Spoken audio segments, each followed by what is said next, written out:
안녕하세요. 미임서 마케팅부 조아란입니다. 오랜만에 이렇게 회사 밖에서 이렇게 외부에 나오게 됐는데요. 벌써 연말이잖아요. 한 해를 또 돌아보고 새로운 계획을 해야 되는 그런 시기가 와서 오늘은 전문가분을 모시고 좀 의미 있는 이야기를 들어보려고 합니다. 전문가분 만나보도록 하겠습니다. 선생님 안녕하세요. 안녕하세요. 안녕하세요. 너무 곱게 책을 읽고 계시는. 드디어 네, 만나뵙게 돼서 반갑습니다. 추운데 이렇게 멀리까지 와주셔서 아이고, 아이고. 감사합니다.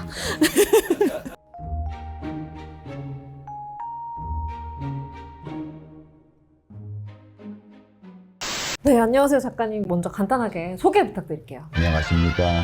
저는 데이터 속에서 사람들의 마음을 캐는 일을 하고 있고요. 마인드 마이너라고 본인을 소개하고 있는데요. 요즘은 시대의 마음을 캐보자라는 생각을 해서 시대보라는 책을 연작으로 지금 내고 있는 중입니다. 송길령입니다. 사실 이미 너무 많은 분들이 아시겠지만 제가 조금 더 소개를 해드리자면 빅데이터를 기반으로 데이터를 분석해서 사람들의 마음을 읽고 이를 바탕으로 미래 사회 모습을 이해하는 일을 하고 계십니다. 이렇게 만나뵙게 돼서 반갑습니다. 네, 안녕하세요. 안녕하세요. 거짓말이잖아요. 제가 2년간 나오게 해달라고 말씀드렸었는데 그니까요. 그러니까 좀 놀랬던 게 작가님 너무나 유명하고 콜을 받는 곳이 너무 많을 것 같은데 저희 채널에 이렇게 먼저 제안을 한 번은 그냥 지나가는 얘기로 하셨을 수 있잖아. 근데 한 두세 번을 피곤하셨겠군요. 왜 그러냐면 생각이 저희가 하는 것과 비슷한 분들이 계시면 반갑잖아요. 그쵸. 내적 친밀감이 생기잖아요. 근데 그러면 이제 만나서 얘기 들으면 참 좋겠다 이런 생각에서 뵙고 싶었던 거죠. 네. 미님 사생활이라는 코너가 거의 메인이기 때문에 저희 또 사생활을 나누는 사이는 아니잖아요, 저희가. 그러다 보니까 이게 모실 자리가 없어서 좀 기다리고 있었고 당연히 독자로서는 책들을 따라 읽으면서 이런저런 인사이트를 얻고 있었던 것 같아요. 저도 마케터다 보니까 그런 변화에 좀 민감하기도 하고 또 그걸 개인적으로 좀 재밌어 하기도 해서 윈팁 코너에서도 그냥 하지 말라 뭐 이런 책이나 아니면 시대일보 책 핵개인의 시대 이런 것도 다 소개하긴 했거든요. 네. 그래서 이야기를 전개해 나가시는데 요즘 근황 한번 여쭤봐도 될까요? 9월 11일 날 시대일보 3권을 내고요. 그 다음에 지금까지 하루에 3개 정도의 어떤 행사 내지는 이런 인터뷰 같은 것들을 지속해 왔던 것 같아요. 매년 그렇게 했었어요. 근데 올해는 좀 빨랐고요. 당겼어요. 2주 정도를. 이번에는 예보가 아니라 특보로 낸 거라 더 급박한. 일찍 냈던 게 이번엔 쓰다가 나왔어요.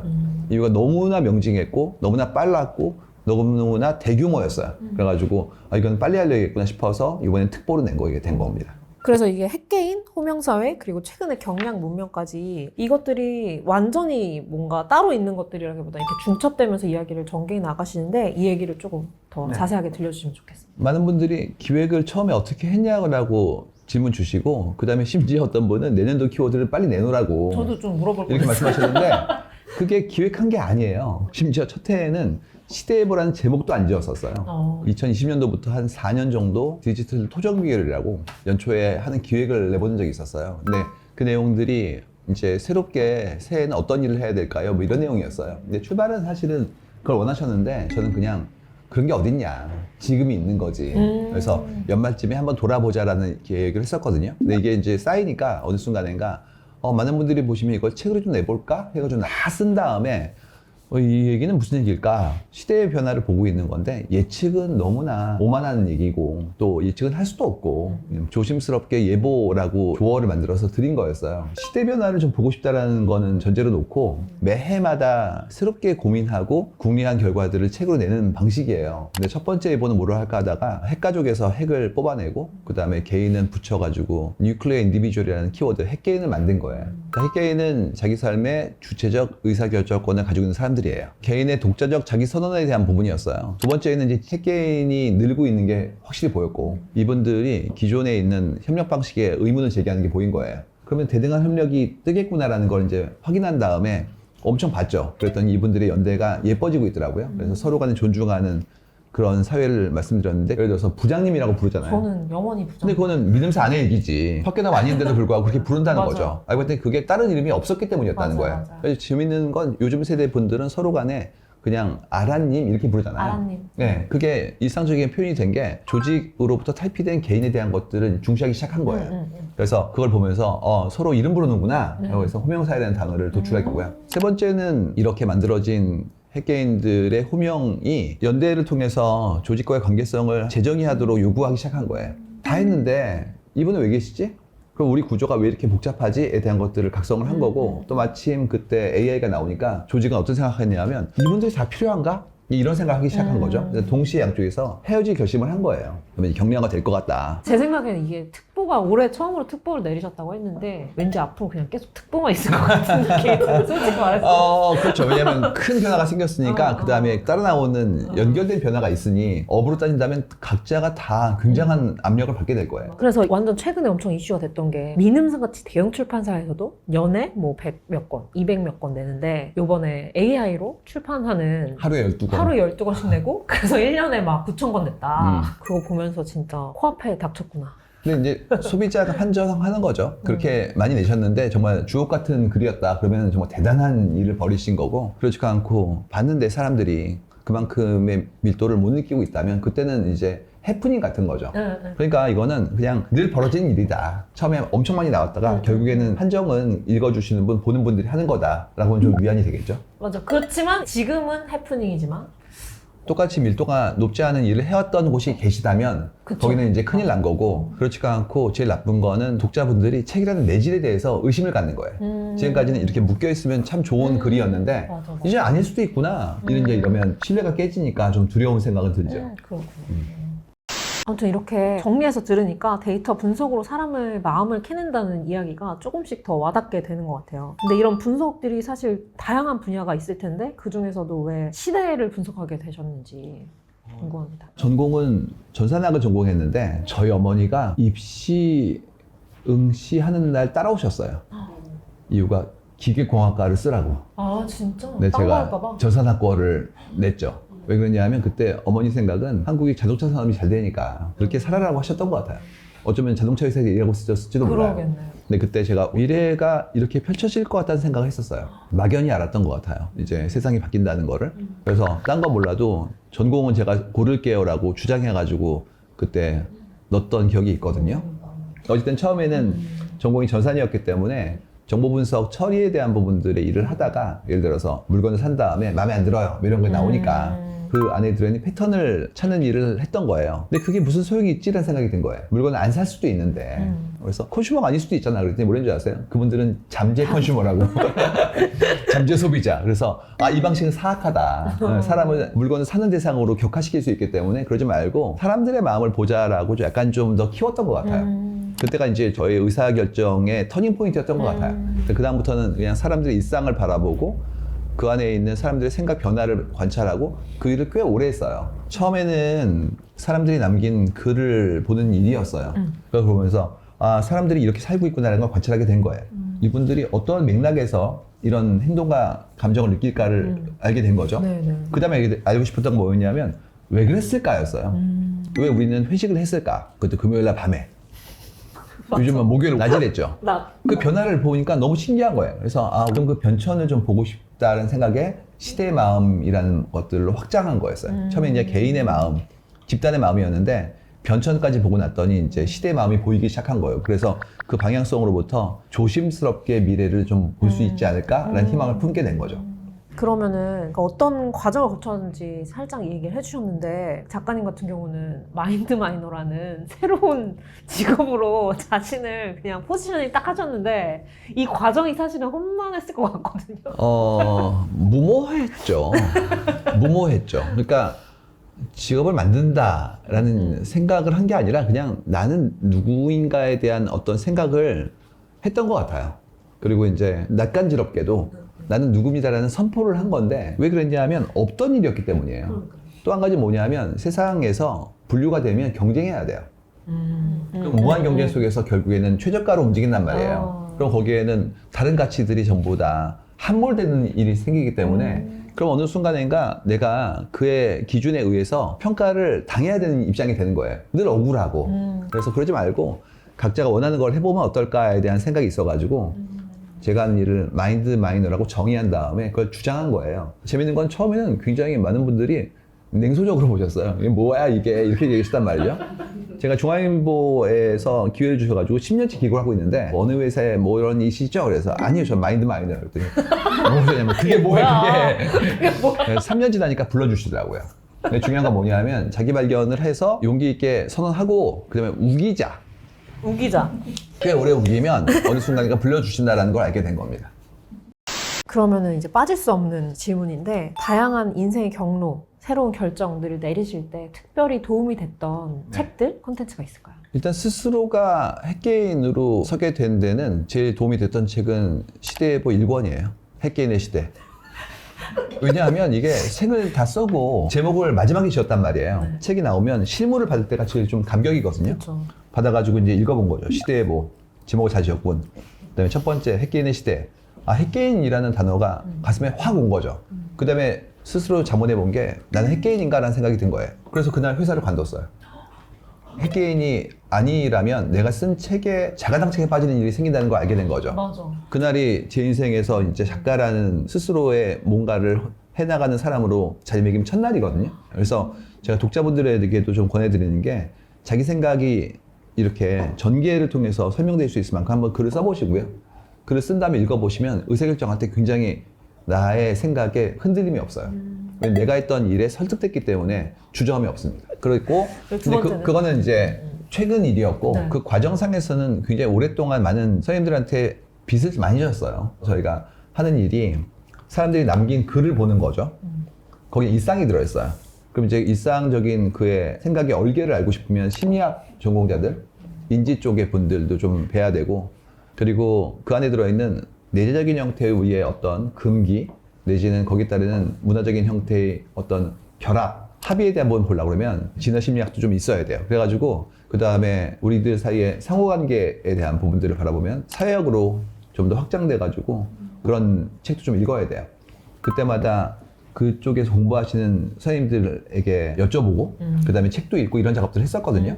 성국 교수님의 행복의 기원이라는 책으로부터 행복이라는 게 추구해야 될 가치가 아니라 우리를 움직이는 시그널 같은 동인이라는 그런 관점을 얻게 돼서 해석에 많은 도움이 됐거든요. 우리의 일상적인 행복이라는 감정에 대해서 객관화시키는 작업을 해주셔가지고 저희가 모시고 세미나도 듣고 컨퍼런스 때도 다시 청하고 이렇게 했고 토론회도 했었고요. 그 다음에 전중환 교수님의 오래된 연장통, 이 경우에는 우리가 알고 있는 진화 심리학에 대해서 좀 더 깊게 바라볼 수 있는 틀거리를 주셨어요. 우리가 가지고 있는 내재적인 일상적인 행동 속에 들어있는 기질이라는 것들이 어떻게 만들어지는지에 대해서 되게 재밌는 해석을 많이 해주셨어요. 그리고 노명호 교수님의 인생극장이라는 책이 저희는 너무 좋았어요. 왜냐하면 인생극장이라는 책은 본인의 부모님의 그런 서사로부터 한국의 현대사에 대한 것들을 바라볼 수 있는 그런 틀거리를 주셨거든요. 우리 사회에 대한 어떤 객관적인 돌아봄일 수도 있고, 그리고 개인의 서사가 시대로부터 멀어지지 않았다는 거에 대한 어떤 명징한 관찰이기도 했어요. 그래서 이런 관점 너무 좋아서 많이 배웠고요. 그리고 이철승 교수님 쌀 재난 국가라는 책을 통해서 사회학자로서는 우리 사회의 불평등에 대한 부분들을 깊게 하고 들어가셔가지고 지금의 산업화 이후의 단계에 있어서의 불평등이라는 이슈에 대해서 많은 분들이 개인의 문제다라고 치부하는 경우도 많은데 그분의 저술하고 연구는 이 구조 속에 우리가 많은 빚을 가지고 있는 것들이 있다. 다른 국가랑 다르다라는 부분들도 적시해 주셨기 때문에 쌀 재난 국가를 비롯해서 그 불평등 3부작은 다 좋았습니다. 그래서 그런 책들이 저의 공부, 그다음에 저희의 어떤 관점에 풍부함을 좀 더해줘 주셨던 거라고 볼 수가 있죠. 지금 어쨌든 사회가 흘러가는 전체적인 흐름을 짚어주셨는데 그 안에서도 이제 지금 유행하는 것들이 또 있잖아요. 근데 그런 것들 중에서 또 눈여겨볼 만한 게 있는지.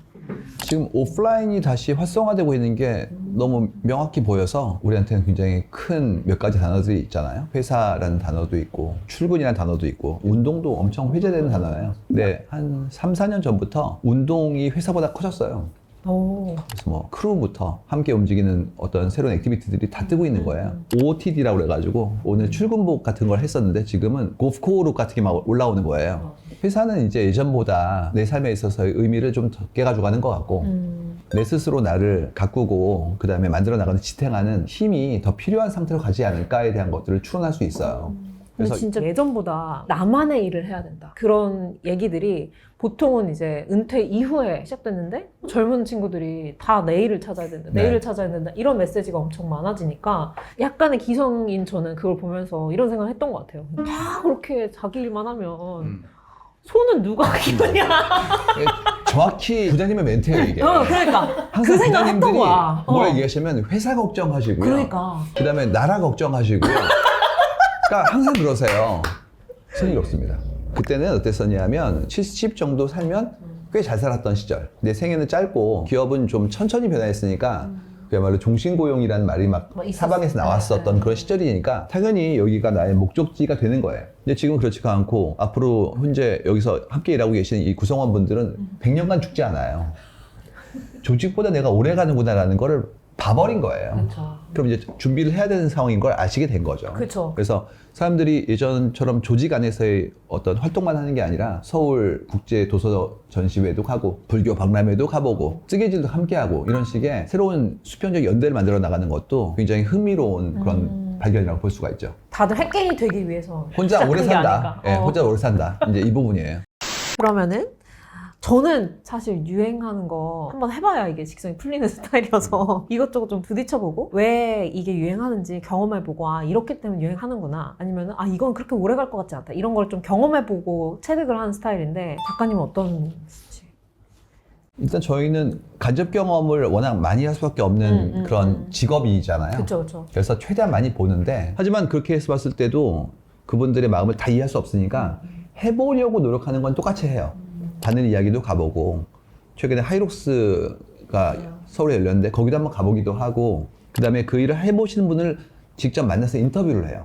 정말 중요해요. 그거는 얼마 전에 원소윤 작가님 뵈가지고 제가 스테레오 코미디가 뭔지에 대한 것들을 말씀드렸단 말이죠. 그러면 이제 그분을 통해서 그 업을 대리 체험해보고 그분들의 애환 내지는 그분들의 기쁨에 대한 걸 알아보면 의사결정 속에 들어있는 아주 견고함을 이해할 수 있거든요. 근데 그런 작업들은 필수로 해야 돼요. 내가 다 경험해볼 수 없으니까 다양한 경험하고 있는 사람들에게 인사이트를 이끌어내는. 그리고 깊게 해보신 분들은 나름의 도가 있어요. 그러니까 수많은 의사결정을 위한 숙고를 하고 들어가시거든요. 그래서 저는 이제 가능한 한 그걸 끌어내는 거예요. 아. 본인들은 그냥 일상적이니까 체득하고 있는 거지. 그냥 당연하다고 생각하시는 맞아, 분이 맞아. 있어요. 근데 바깥쪽에 있는 사람이 보기에는 정말 대단한 일을 하고 계신 거예요. 그러면 이쯤에서 사심 질문을 하나 드리고 싶은데요. 민사TV에 계속 나오고 싶다고 이야기해 주셨는데 저희 잘하고 있는 거 맞는지 앞으로 만약에 뭘 더 해야 된다 이러면 어떤 게 있을지. 제가 계속 나오겠다고 그러면 잘 되고 계신 거고요. 제가 연락을 끊었다. 제가 연락을 끊고 냉담하다 그러면 이제 잘못되고 있는 게 아닌가에 대한 부분이죠. 농담이고요. 너무 잘하고 계시고요. 어떤 분들이 만나고 계실지를 좀 알고 싶었어요. 카메라 뒤쪽에 대한 것들을. 지금 뵀을 때 카메라 뒤쪽에 계신 분들이 너무 똑같은 거예요. 그래서 잘 되고 있구나라는 걸 느낍니다. 똑같은 게 좋은 건가요? 똑같다는 거는 같이 웃고 같이 호응한다는 부분이거든요. 리액션 자체가 워낙 동시에 차이 없이 터지는 걸 보게 된 거예요. 그럼 이제 우리의 마음이 결합되고 있는 구조니까 잘 되고 있다는 걸 느낄 수 있었고, 그리고 회사라는 곳이 되는 순간부터 이건 일이지라고 하면서 어느 순간에 안 보는 일이 많단 말이에요. 근데 그렇지가 않고 우리 팀은 너무 잘하시니까 그냥 이 상태에서 분사하세요. 다육이처럼. 네. 나가자. 네. 사실 민사TV가 잘 될수록 좀 저는 양가적인 마음이 들긴 하거든요. 왜냐면 텍스트를 다루는 출판사고 책을 어쨌든 더 잘 팔아보기 위해서 민사TV를 하는데 책을 한편으로 왜 안 읽냐라고 하면은 이 영상 때문이다. 네. 이런 말이 나오니까 그 사이에서 최선을 다하고 있긴 하지만 조금 혼란스러운 마음이 있긴 해요. 저와 동병상련이에요. 제가 강연을 먼저 하고 책을 나중에 썼던 케이스거든요. 그러다 보니까 이제 제 강연을 들으셨던 분들, 설명을 들으셨던 분들이 다 들었네? 그럼 사지 말아야지? 그러니까. 라는 얘기를 해주셔가지고 상처를 엄청 받았단 말이죠. 근데 이제 시대일보가 3권이 오니까 너무 두 가지 기쁜 일이 벌어진 게, 그래도 책에 있는 내용이 강연보다는 좀 더 깊은 것 같아 라는 얘기를 주셨을 때 너무 감사하고, 두 번째로는 이제 시대일보 3권을 같이 들고 오셔가지고 사인 받으시는 분들이 늘었어요. 그래서 이제 제 생각을 마치 이렇게 프랜차이즈 타이틀처럼 같이 보시는 분들이 계시니까 너무 기쁘다는 생각이 든단 말이죠. 필요한 건 어떤 거냐 하면 결국 더 밀도 높은 글이 있다는 거를 아시도록 인지를 시키는 거예요. 그래서 이거는 상승작용처럼 둘 다 보여주는 건 좋은 일인 것 같거든요. 결국에는 그만큼 깊은 것들을 남기는 작업만 꾸준히 하면 충분히 역할을 하지 않을까에 대한 걸 보게 됩니다. 맞아요. 확실히 이 유튜브를 운영하면서 그래도 되게 힘이 되는 것 중에 하나는, 저희 유튜브가 사실 책 이야기를 엄청 많이 하진 않는데 그럼에도 불구하고 편집자들이 내는 책에 대한 신뢰, 깊이에 대한 믿음이 있어서 조금 더 딴짓을 할 때 더 자유로운 부분이 있긴 한 것 같아요. 결국 좋은 마케팅은 만들어지는 과정을 알리는 거예요. 이제 진짜 마지막 질문인데요. 확실히 이제 모든 것이 이렇게 빠르게 변화할 때 진짜 우리가 딱 하나 붙잡아야 될 게 있다면 뭐가 있을까요? 나다움이죠. 변화가 자꾸 만들어지면 추종하다 보면 내가 남아있는 족적 자체가 자기 부정을 점철되는 것처럼 보여지게 돼요. 그래서 저는 주장하는 게 목에 칼이 들어와도 아닌 건 아닌 거예요. 그걸 축적하면 한때는 핍박받고 서러웠지만 나중에는 올곧게 이분의 뜻이 아주 깊은 사고와 함께 남게 되거든요. 그래서 나다움이 깊어져야 바람이 오고 크게 비가 와도 안 흔들리니까 결국에는 서사를 팔게 될 것 같아요. 내 기록의 전체 여정을 다 남겨서 거기에 타임스탬프까지, 그러면 그의 서사가 만들어지니까 그 서사로 살지 않을까라고 생각해요. 나다움을 깊이 가져가기 위해서 서사를 만들어야 된다고 하셨는데, 그러면 조금 더 실용적으로 일상 속에서 이거 하나, 이런 습관이 있으면 좋다, 이런 게 있을까요? 12월이니까 아무 곳에나 계정을 파시고 글을 남겨보세요. 신스라는 게 되게 중요하거든요. 그래서 언제 시작했는지, 또 새해 오면 26년으로 시작할 거 아니에요. 그러니까 지금 12월에 하나 아무거나 파시고 거기에 첫 번째 글을 남겨보시기 바랍니다. 그걸 반복하면 어느 순간인가 서사는 만들어져 있어요. 나이테처럼 나중에 발견되는 거예요. 그렇죠. 내가 꾸준히 살아오다가 사람들께서 아, 이런 사람이 있었어 라는 걸 발견해 주시면 나는 더 많은 분들에게 의미를 전달할 수 있는 거고요. 아니면 어때요? 즐거웠잖아요. 새해 그 챌린지 바로 뚝딱 나왔다. 기록 3일. 이렇게 송기령 작가님과 함께 외부인 인터뷰를 저희가 오랜만에 했고, 또 이렇게 잘 마무리가 되어 가고 있는 것 같은데, 선생님의 책을 읽고 사실 영상에서도 많이 보고 영상을 그랬는데, 실제로 만나서 그 사람이 주는 에너지가 확실히 있는 거예요. 그래서 아, 이것 때문에 오프라인에서의 그 강의나 만남이 계속 되는구나 라는 걸 저도 오랜만에 다시 느낄 만큼, 그냥 선생님과 이렇게 만났다는 것 자체만으로도 아, 나 뭔가를 더 해봐야겠다, 이런 좀 기운이 났달까? 그런 경험을 오랜만에 해서 너무 좋았고, 그리고 요즘 그냥 막연하게 불안하다. 내가 뭘 해야 될지 모르겠다. 이런 생각을 뭔가 일을 하고 있고 바쁘게 움직이고 있음에도 불구하고 더 많이 느끼는 시기를 저도 보내고 있었던 것 같은데, 좀 막연했던 불안감이 방향을 좀 찾아가는 그런 느낌이 들어서 너무 의미 있는 시간이었습니다. 어차피 살아갈 거라면 내 안으로 쌓았으면 좋겠어요. 자꾸 우리가 함께 있다 보니까 책무를 부과하는데 믿지 않길 바래요, 서로. 그래서 내 안에 다 쌓고 그거를 조금씩 보여줘서 나중에 웃으면서 자기의 작품을 보여줄 수 있는 사회가 되기를 바랍니다. 너무 좋은 얘기 많이 해서 너무 다시 한번 감사하고, 저도 오늘 들은 것들을 또 회사 가서 혹은 집으로 돌아가서 더 많이 써먹을 수 있도록 얼른 복귀해보도록 하겠습니다. 감사합니다. 네. 여기도. 여기. 여기. 맞군요, 여기 읽은 거. 작가님도 어쨌든 회사 생활 하셨으니까 조직 생활 하실 때 어떤 직원인지 좀 궁금해요. 구성원들이랑 저랑도 워낙 복잡한 관계였을 거예요. 조직 중에서 일정 부문에서 책임을 맡고 있었긴 했는데, 저는 한 10년 전쯤에 우리 함께하는 분들은 회사에 나오지 말자라는 걸 선언을 했던 팀이었어요. 왜냐하면 회사에 나오셔서 이렇게 일하시는 것보다 각자가 원하는 곳에 가는 게 더 효율적인 것 같기도 하고, 데이터를 볼 때 수평화되는 게 보였는데 그거를 계속 강요하는 것이 옳지 않다라고 느꼈기 때문에 이런 작업들은 했지만, 그래도 그분들이 보기에 세대도 다르고 예전에 관행에 젖어 있는 것도 있었을 테니까 상당히 싫었겠죠 뭐. 일이라는 것이 그렇지. 내가 하기 귀찮은데 또 부탁하자니 불편하고, 그것도 막 일이고 이러니까 이런 것들을 싹 다 해주는 거야. 재밌는 건 그 생각을 회사도 합니다. 그래서 내가 귀찮은 거를 이분은 시켰는데 이분이 뭘 시키고 있냐 그러면 그러면 바로 바이패스해서 얘한테 이런 생각을 하는 거죠. 그렇구나. 전 제 생각만 했는데. 기성의 문법을 가지게 됐다는 건 기성의 일원으로서의 위치와 그렇게 지분을 갖고 계신 거예요. 근데 부장님은 회사의 주인이 아니란 말이에요. 그러니까. 이런 지분이 얘기를 없다고요. 계속 네. 듣잖아. 듣고 살잖아. 십몇 네. 년 동안. 그럼에도 불구하고 마치 지분이 있는 것처럼. 그렇죠. 아니 근데 이게 참 부장이 되기 전부터 그랬다는 게 정말 놀랍고. 그러면 준비된 부장님.